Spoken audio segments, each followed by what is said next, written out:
Hello and welcome to She Leads Collective podcast.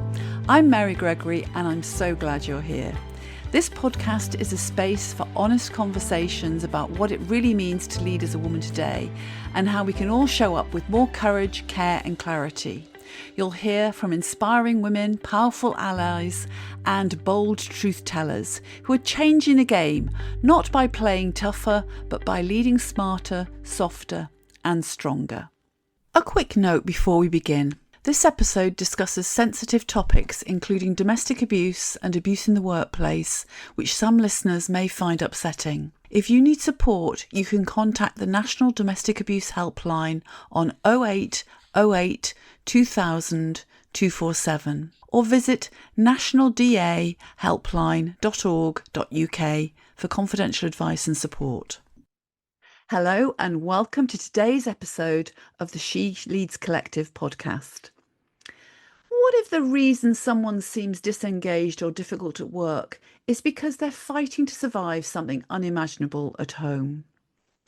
Well, on today's episode, we're going to be exploring one of the most hidden and misunderstood and deeply human issues affecting women's leadership: the impact of toxic and abusive relationships, and how this pain so often walks silently into the workplace. My guest today is Vanessa White, an accredited relationship and divorce master coach who specialises in domestic abuse recovery and high conflict separations. What makes Vanessa's voice so powerful is not only her deep professional expertise, but the fact that she blends this with a lived experience, guiding women with both empathy and practical trauma-informed strategies. I'm hoping that in our conversation we'll talk about some emotional and psychological abuse, how it shows up, how it affects women's behaviour both subtly and dramatically, and how they might lead at work, how they relate to their colleagues, and how they see themselves. We'll also explore how organisations can do better, how HR leaders, line managers, and colleagues can spot the signs, hold space, and really offer support, not silence or judgment. This episode is for anyone who's ever questioned why someone is withdrawing, or for anyone who's found themselves second-guessing themselves, or overperforming to prove their worth. Sometimes the answer lies far beyond the office walls. And I'm really looking forward to hearing from Vanessa and tuning into her wisdom on this subject. So Vanessa, a very warm welcome to you today. Hi Mary, thank you so much for inviting me. It's a pleasure to be here. It's a real pleasure to have you here today, and I must admit that this is a subject very close to my heart because, like many women, I, in my past life, have found myself in a domestic violent relationship and abusive relationships as well. Thankfully, all in the past now, but absolutely, it was hard to admit and recognise that that's where I was at the time. So I notice in your work, you talk about blending lived experience, because I think I'm referring to my lived experience, with proven strategies. So can you share a little bit about your own story? Yes, sure. You're quite right. I did really ultimately come into this line of work because of my own lived experiences.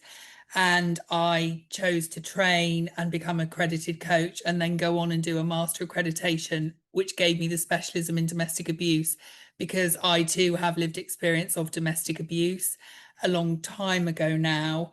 I'm also divorced, and that was very tricky. And I became a single mother of 4 children and also had to then go back to work and navigate all of that, having been a full-time mother at home. So I understand through my own experiences a lot of what clients experience. Everyone's experience is obviously different, but I think it gives me that empathy. And when I was going through my relationship difficulties, there really wasn't the help out there like there is now. And there weren't podcasts talking like this openly. There weren't sort of social media posts giving people pointers as to what these relationship challenges are. So I really wanted to be a voice for those people so that people didn't have to go through it alone or like I did. And, actually being able to help people to get out of difficult relationships if that's what they're in, to understand the impact of those on themselves and their children, and to help them with that healing, growth, and recovery, whatever you want to call it. And also, importantly, for people to understand what healthy relationships are, what they're not. And we see a lot of repeating patterns of people getting back into a similar type of relationship. And we really want to try and help people not do that so that they go forward and have a healthy relationship in the future. Yes. And I think the support element is so, so key. And that's why I'm keen to talk about this in the context of what can happen at work and how can organizations or businesses support people that may be experiencing this kind of thing. And I think also the other thing I noticed, what was coming up for me as you were talking is, you know, I didn't know I was in an abusive relationship until suddenly I was in it. Do you know what I mean? It's like, oh gosh, hadn't realized this had got that far. And yet when I spoke with friends afterwards, they described signs that this wasn't okay that I had never seen when I was in the relationship. And I think that's part of the challenge around domestic abuse and domestic violence is we don't know we're in that toxic relationship. We're almost blind to it when we're in it. Other people can see it, but we can't. So what are some of the earliest signs that you saw in your own journey or in those that you support? I think you're spot on, Mary, with that, actually. And I see that a lot. And if I talk about myself, I didn't realize, I would never, ever have labeled it as domestic abuse. And it was actually somebody else, a professional, who pointed it out to me, having observed some things, some behaviors. And yeah, I would never have actually labeled it that. And that is very, very common. And it's common because our relationship is normal for us. And if we have particularly been in only unhealthy or abusive relationships, that is all we know. So we think that's normal. And it can be very difficult to kind of label that as anything other than, well, this just happens. This is just how it is. And I think that makes it particularly hard for people to spot. And the sort of early signs you're talking about, the trouble with domestic abuse is it's this insipid drip, drip, drip, drip, drip, drip, drip, incremental changes in behavior that are so subtle sometimes that you don't even notice they're happening. But if you kind of zoomed back and looked over a period of time, you would see this shift in what's going on. But at the time, they're so small. So again, that can make it incredibly difficult to spot. I think in terms of if somebody is in a relationship and they think that it doesn't feel right, it's things like, are they being isolated from friends and family, work colleagues, if they're not allowed to go out and socialize? They're told when they can go out, they're told what they can wear. They are maybe tracked using their phone or their car tracker. They have limits on their finances, and control is by their partner on what they can spend and how they can spend their money, whether they have any money to spend, whether they feel like they are being humiliated constantly and diminished and made to feel, worthless, and they're never listened to. They're constantly told they're wrong, they're at fault, this is all on them. There are so many signs, but it's a pattern of behavior. And I think it's important to kind of get that out there. Domestic abuse and coercive and controlling behavior, which is part of domestic abuse, one type of domestic abuse, it's a pattern of behaviors over time. And usually we see more than one type of abuse going on. So, what I mean by that is, physical violence. A lot of people think if there's no physical violence, there's no abuse. A very outdated and a wrong statement. You can have terrible domestic abuse going on, but someone never actually lays a finger on the partner. I can totally concur with that. Having been in more than one abusive relationship and one was violent, but the violence was almost like secondary to all the other self-esteem destroying behavior that had been going on, very similar to what you're describing, So actually. I think we have to be really clear. So often, say physical violence is one thing that's going on. There will be other types of behavior. So then that might be financial abuse, that might be coercive and controlling behavior, emotional abuse, tech abuse. There will be other things going on to control that person. It's not just kind of one isolated incident. So we're looking for a pattern over time. And that feeling that you're walking on eggshells, even if you can't quite pinpoint why, but you have that feeling all the time, or I'd better not say that, or I better not do that, or you are changing your behavior to try and stop your partner from reacting. That's a sign that something is not right here. Absolutely. And what you're describing there is, I've experienced and coached people who've had that experience in the workplace. Now, the level of relationship is not as deep as how it might be in with their partner, their living partner or their husband or wife.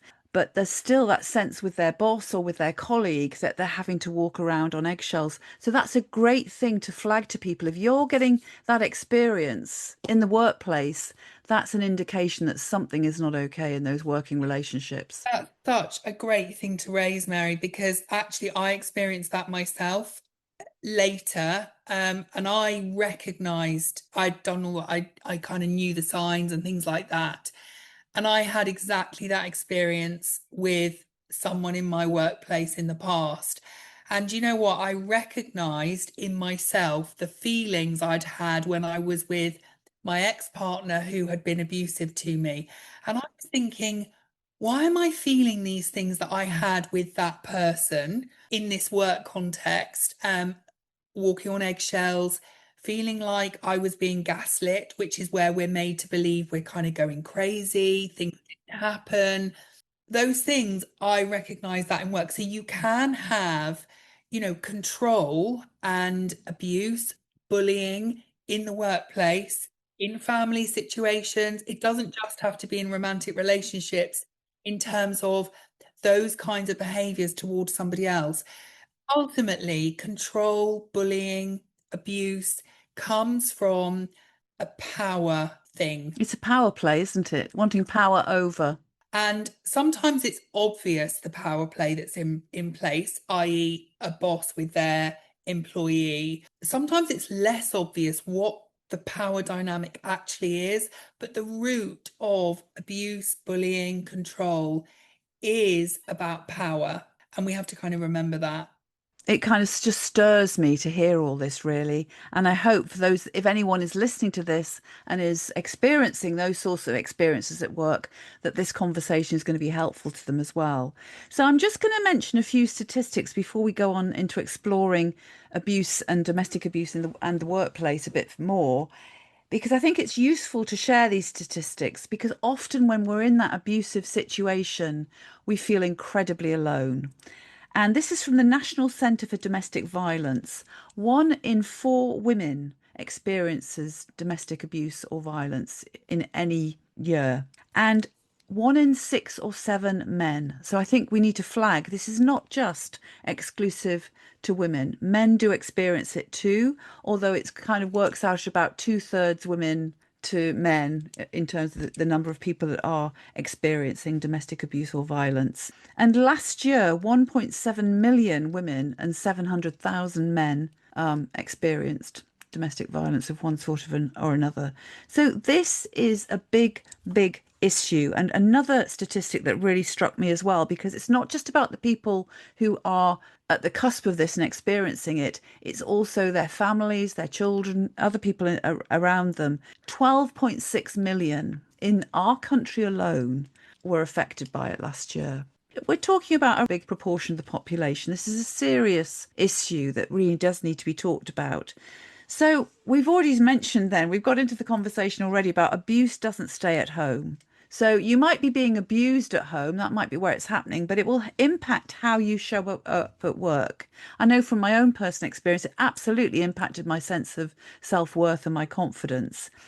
But when we think about the workplace, and this could be experiencing, difficult, that eggshell experience in the workplace or carrying stuff through from home, what are the patterns that we should be looking out for of women who may be navigating these challenging circumstances of surviving at home and then trying to lead and perform professionally? Yeah, I think I mean, it's a massive challenge. And just to add another statistic actually to yours, Mary, the cost of business of domestic abuse is thought to be about £17 billion in terms of absenteeism, productivity, the knock-on effect to the wider economy and society. So it's huge to kind of put it in a financial cost with the workplace. We don't just leave our private life at home when we go into work. And also the work environment has shifted a lot. If we now look at, how many people are working from home, that has a huge impact. You have employees working from home and they are in an abusive relationship and they are working. They don't even be able to get out in the day. That in itself is a massive shift from how we used to work. You know, the work environment, our office, our school, wherever we're going to work, may be the only safe place for us. And we have to kind of remember that it can be a haven. But obviously things change in terms of a lot of people are working from home now. I think there are some key things that you could see if somebody in your work environment is going through domestic abuse. And a big one is kind of sudden changes in appearance. So if we think about physical violence here and someone has bruising or cuts or burns or some other kind of mark on them, they may suddenly dress quite differently.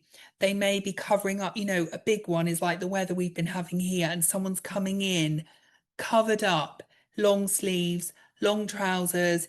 I'm talking about women here, a scarf on, and you think, gosh, it's boiling outside. And that could be to hide marks. Someone changing the way they make up their face if they've got a bruise. Suddenly they're wearing different sorts of makeup or very heavy makeup, whereas they don't normally. Those kinds of things that you notice could be a sign. It may not be, but it's one of the signs that can be quite clear.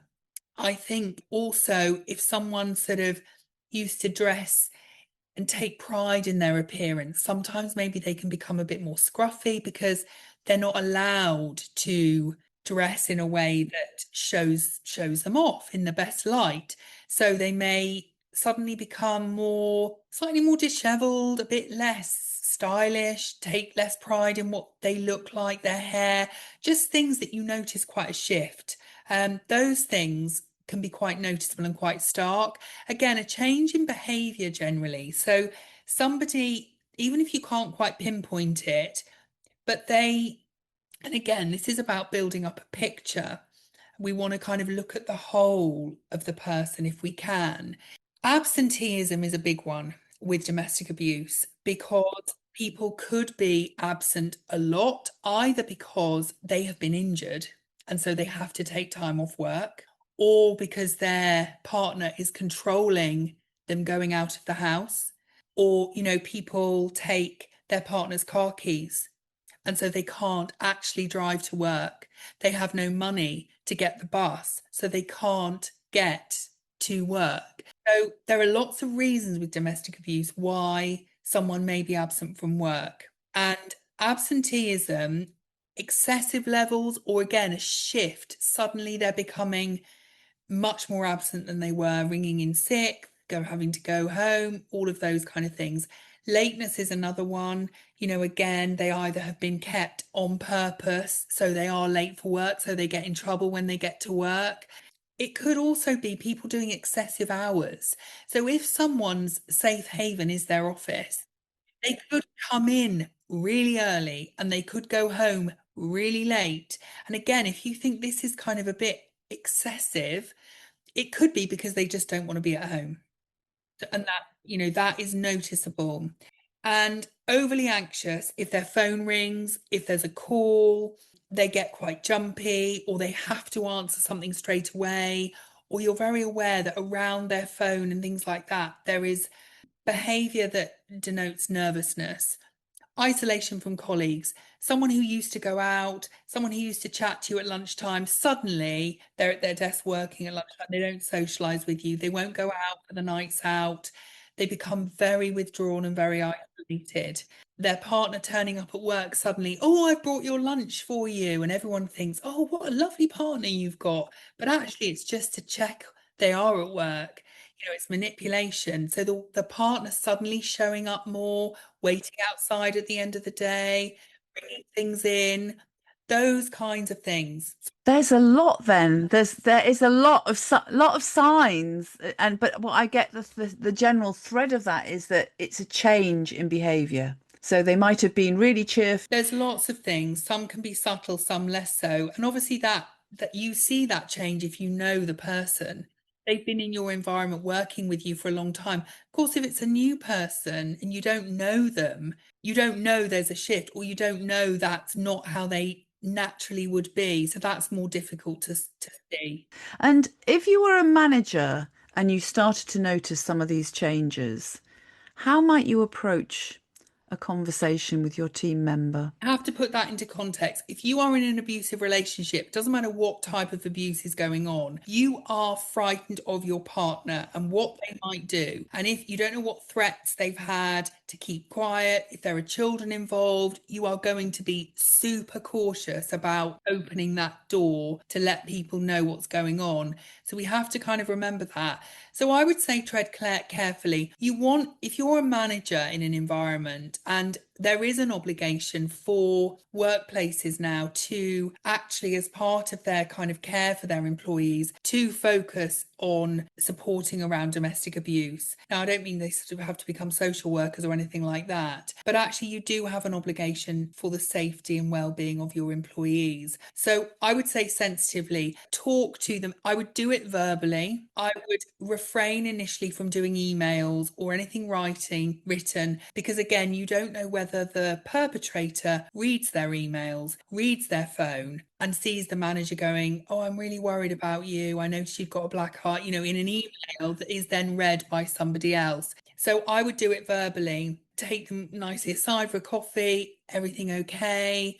Is anything going on? You can talk to me about anything. So making sure they know your ears are open. If they want to say something, probably they will say, no, everything's fine.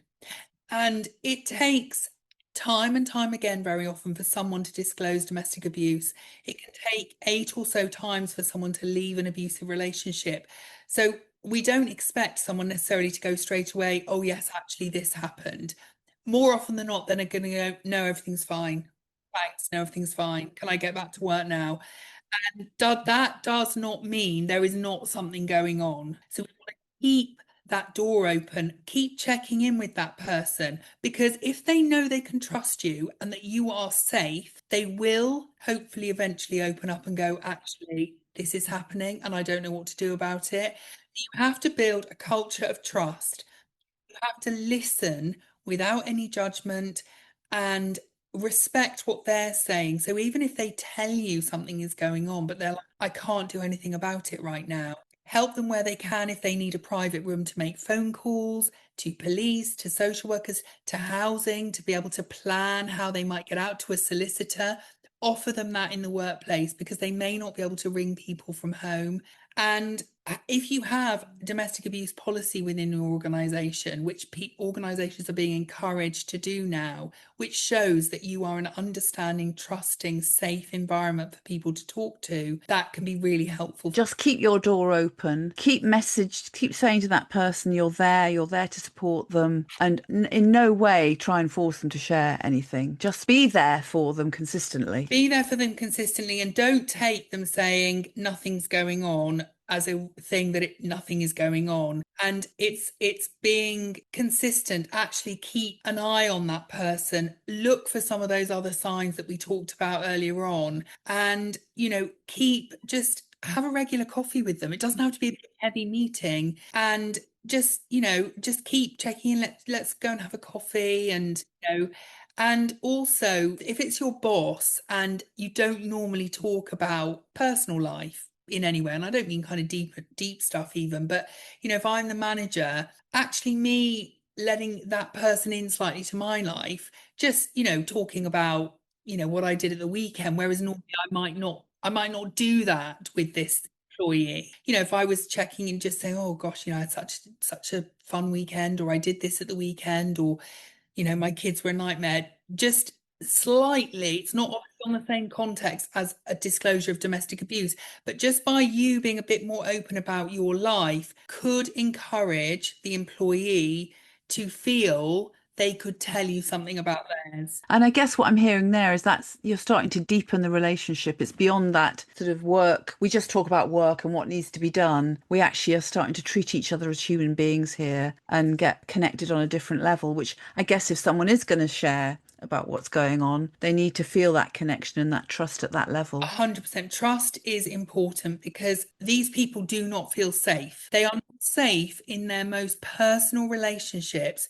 to be themselves, to be honest, to be able to just go about their business. So they will, everywhere where they are, they will have this feeling of not feeling safe. So we have to kind of put that in perspective. So the more you can create a feeling of emotional safety, that person, and just actually for colleagues generally, the better, and the more likely people will feel that they can come forward. So we've talked about what the manager can do. What about the organisation? So from a perspective, what should HR leaders or executive teams be thinking about if they truly want to create a trauma-informed and supportive workplace? Yeah, well, I think you're a small organization with obviously a much lower budget. You may not have an HR department. You may work in very close confines. It's a very small team. Obviously, it's quite different to if you're in a kind of much bigger organization that has much more resource generally. But some of what we've already said is creating an organizational structure that is trusted, safe, so that you feel you are valued as people. And I think we should be doing that anyway, as organizational leaders, not just in relation to domestic abuse. People should be able to go to work and feel valued and that it is a trusted environment. So that as a kind of general rule, I suppose we should be doing anyway. That really comes into play when you're talking about domestic abuse. I think having a clear domestic abuse policy is really important because it has been shown that organisations that are doing that now has increased the amount of disclosures that have happened, and that is obviously only a good thing. So having a policy so that people who maybe are in that situation know who to go to, and the people who are on the receiving end of that information then know what to do with it, because that's the important thing. If someone tells you they're in an abusive situation, well, what do I now do? Who do I tell? Who do I not tell? We have to still keep this person safe. So having a policy helps everybody to know what the process might be. Some organizations have specialists within, maybe there's a few people within the organization who are trained more as kind of what people would term a domestic abuse champion within the organization. You can get training on that, but there are a few key people who have much more knowledge within the organization, which can also be a really helpful thing. There's also, there is an organization called IDA, which is the Employees Initiative on Domestic Abuse, and they do a lot of support training. They have handbooks, they have kind of template policies, and they are free to join if you're an employer organization. That can be a really useful resource for people, and there's no cost to that. But I think in an organization, it's making it a culture where people feel that there are people who are going to listen to them. Knowing how to signpost, that's another thing. If you're an organization and you think, right, I want to take this a bit more seriously, I want to actually focus on this, having a policy, having some domestic abuse champions, if that's suitable for your organization, having some places to signpost people to, because it may be actual domestic abuse organisations that you need to signpost people to. Some people may need to move housing. things like that, if they're really not safe and are in danger. It could be, professionals like me who can work one to one with those employees to help them with the healing, the recovery, the kind of changing of how they go into relationships so having some people to signpost your employees to is a really, really good idea. Understanding the process and who you communicate to. So communication within the organization about domestic abuse is very, very important. Is working from home. How can we safeguard our employees as an organization who work from home? And what do we need to put in place to maybe think a little bit broader than we were before if we're thinking along the lines of domestic abuse? Very good. So again, there's lots and lots of things that organisations could do. So if anyone is listening as an HR director today, or even a manager, but somebody who is responsible for others in the organisation, there is lots of things you can do that are possible to make it safer and to make it okay for people to be able to get the support they need from the people they work with. So let's move on and just talk a bit about recovery. So when a woman leaves an abusive relationship, what does healing look like and how can they help themselves along the way?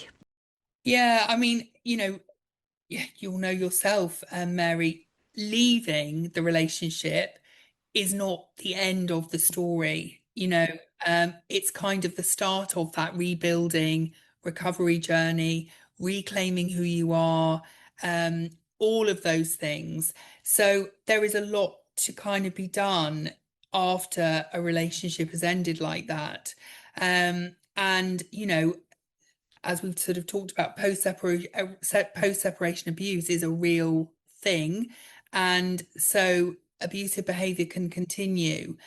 Um, but the work that somebody who has been in that situation does on themselves is absolutely invaluable, because very often your self-worth is on the floor. You have no value of yourself. You don't respect yourself. You've been told probably constantly that you're useless, you're this, you're too fat, you're too this, you're not a good enough wife, you're not, all of these things. You will have just been trashed continually. So the way you feel about yourself is going to be very, very low. So actually what we want to do is build up how we feel about ourselves. Now, you can do some of that yourself. There are lots of really great podcasts, social media accounts. There's some really informative things on the internet that actually can help you to kickstart that and to feel supported in your own home. I think getting some professional help, because let's face it, domestic abuse is traumatic. It's incredibly difficult to have lived through. If you've got children, it exacerbates all of that. And so actually working out the impact of that on you and how you can start believing in yourself more and really focusing more on you, because when you have been in that sort of relationship, the last person you focus on is yourself. So we need to change that. And so working with somebody who is trained and expertise is really, really useful. So I would say all of those kinds of things on the self are really important. When someone is leaving a relationship or just afterwards is actually when we are at most at risk. The behavior can often escalate. And so leaving, you need to feel safe to leave. People say, oh, why didn't you leave? Or why didn't you, it's not that simple. And, they may have no money because they may have had all their money taken away from them. And I think this is something people don't understand. It's quite pertinent if you're an employer. Even top earners can have their earnings just filtered off. They don't ever see their earnings. So it doesn't, there is no social standing for domestic abuse. There's no color, everybody could be at risk of domestic abuse. But if somebody has had their earnings going straight into their partner's bank account, they have no money. They can't get a mortgage. Sometimes their partner has built debts up in their name, so they have no credit rating. They have literally nothing. So leaving is incredibly hard. So you need to do a bit of safety plan, get clarity, get advice, particularly if you're trying to divorce somebody who is abusive, which is stressful and challenging. Get the right advice so you are clear on where you stand, because what an abuser might have done is say, don't ever try and divorce me because I'll have the children. I'll take you all the way to court and you'll never see those kids again, which of course is terrifying. So then afterwards, they will be remembering this, think, well, I can't go and see a lawyer, or I can't, even if they've got out of the relationship, they might be scared to push into a divorce.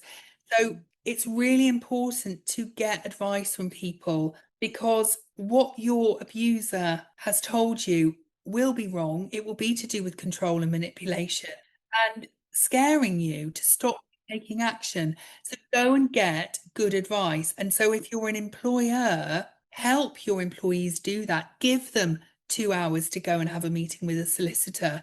Allow them to have that sort of time within reason, obviously, because it's really important. I hear what you're saying about plan and get the support and get the advice you need. My experience was there wasn't that much time to plan, really, because I made a decision I could not stay in that relationship because I'd got hurt physically. And I think I had got some advice and I certainly had support around me. But I suppose what I want to put out there is use what you can, look to your support network. Absolutely start working on building your self-esteem back up. But it sometimes can be just one step at a time, I think. And just take that step and trust it is moving you into a better place than if you stayed into the relationship. 100%. I totally agree with you. There are some instances, if you are in danger or your children are, and that is not me being dramatic, but if you are in danger, you need to get out.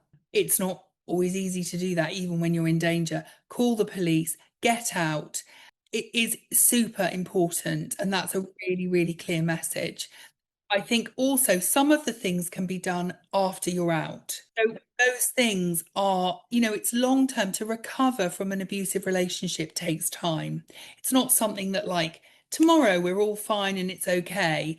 No, it takes time, it takes work, small steps, like you said, Mary. So don't expect too much of yourself. It's going to be a bit of a journey for you.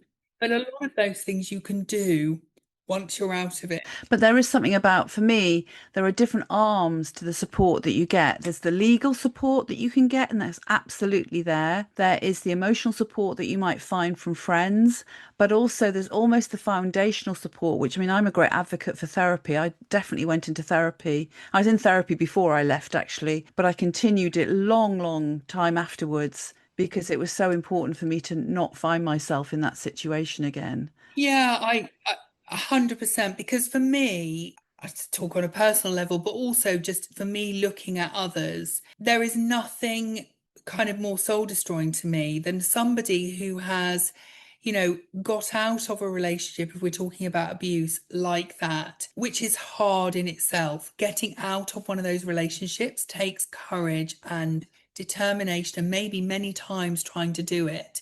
So to get out of that, which is a huge thing, to then only end up in a similar type of relationship but with a different face on your partner, to me is really soul destroying. And we want to try and avoid that as much as possible. And that's where the work you're talking about comes into play. And a lot of the work for me, and a lot of the reason why I do actually do the job I do, which is about understanding healthy relationships, understanding what we are worth, that we deserve the very best in love and relationships.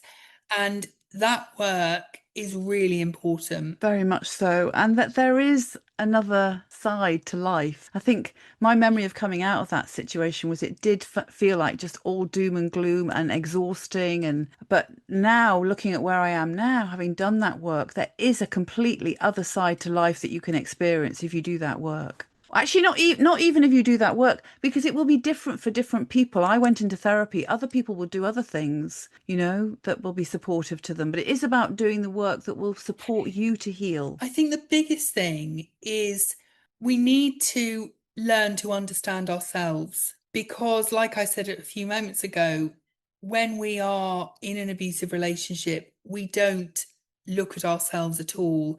We don't really focus on ourselves because we're so busy trying to survive, to look after our children, trying to stop our partner from doing certain things. But actually, what we need to do, a lot of the change comes by us learning about ourselves more, because the more aware we are of why why did we behave in that way, not as in behave in that way to cause the abuse. Abuse is never your fault, ever.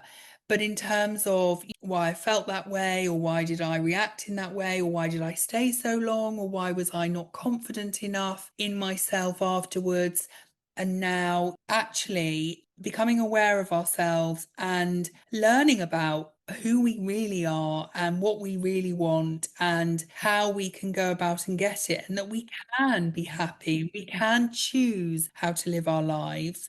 And that is so, so important. And what you've reminded me of is something a client once shared with me, and this wasn't a domestic violence or domestic abuse situation, but it had been a really difficult, I suppose you could have said it might have been workplace abuse, but it was a very difficult situation that she'd had to deal with at work. And something she said when she was kind of coming through the end of it was, I will never let that define me. So there's something about, you might have found yourself in an abusive relationship, but when you're beyond that relationship, don't let it define you, because you are this incredible person with all these different talents and qualities. That is who you are, not the person who was in that relationship. I think that's so, so true. We are multifaceted as humans are. We're not one dimensional, and we have a very fragile side to us. We have a strong side. We have, a feminine side. We have we have all these bits of us. We have a courageous side. They're all in there.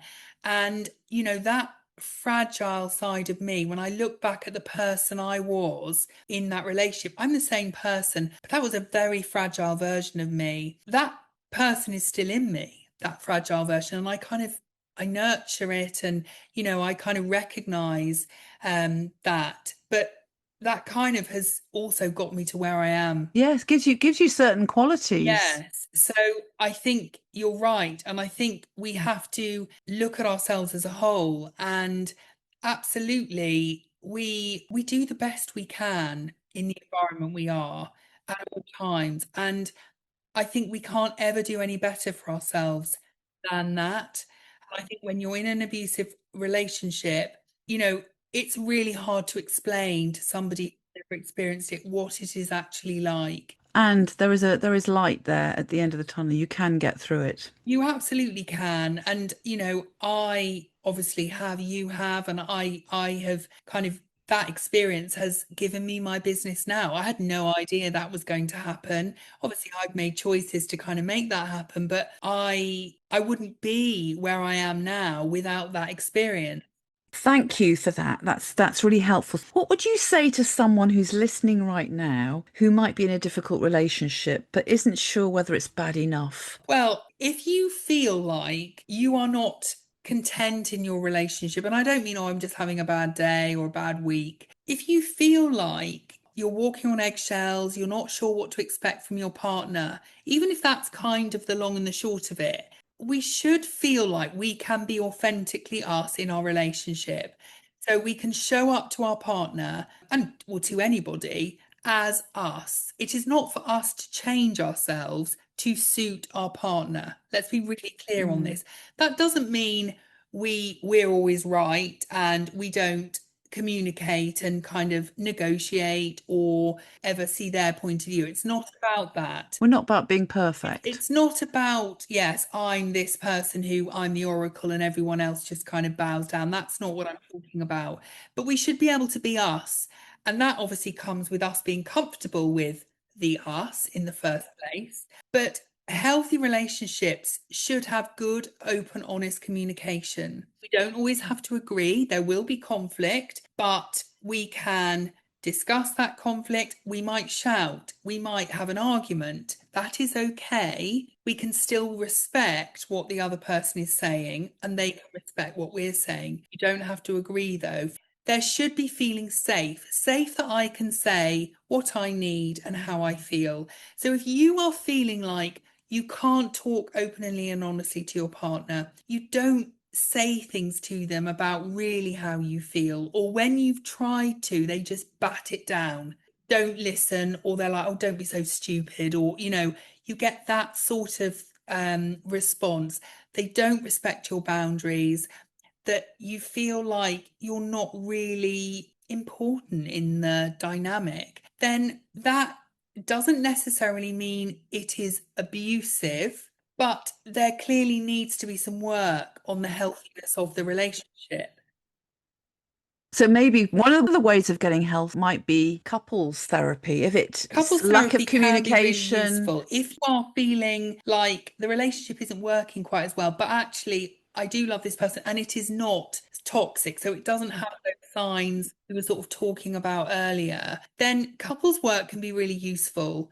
Couples work generally does not work in abusive situations. Let's be really clear, because it can often be used by the abuser as a way to continue the abuse. I've heard terrible, terrible stories of people in couples work with an abuser. It is horrific. And, generally things like mediation after Yeah. separation, we do not advocate in abusive relationship dynamics. So when you roll back to if you're in the relationship, so there is a difference between abusive and just unhappy, not domestic abuse. And coming back, because we're right at the beginning, we mentioned the eggshells metaphor in the workplace as well. So if someone who is listening to this is experiencing that in the workplace, what would your advice be? I would say if it's your boss, you need to talk to somebody, because it's the effect of bullying or control in the workplace. Although there aren't the emotions involved like you have at home, you are in work a hell of a lot of time in your week, and the impact on you as a person can be as devastating almost as when it's in your closest emotional relationship. So it is really, really important to tackle it,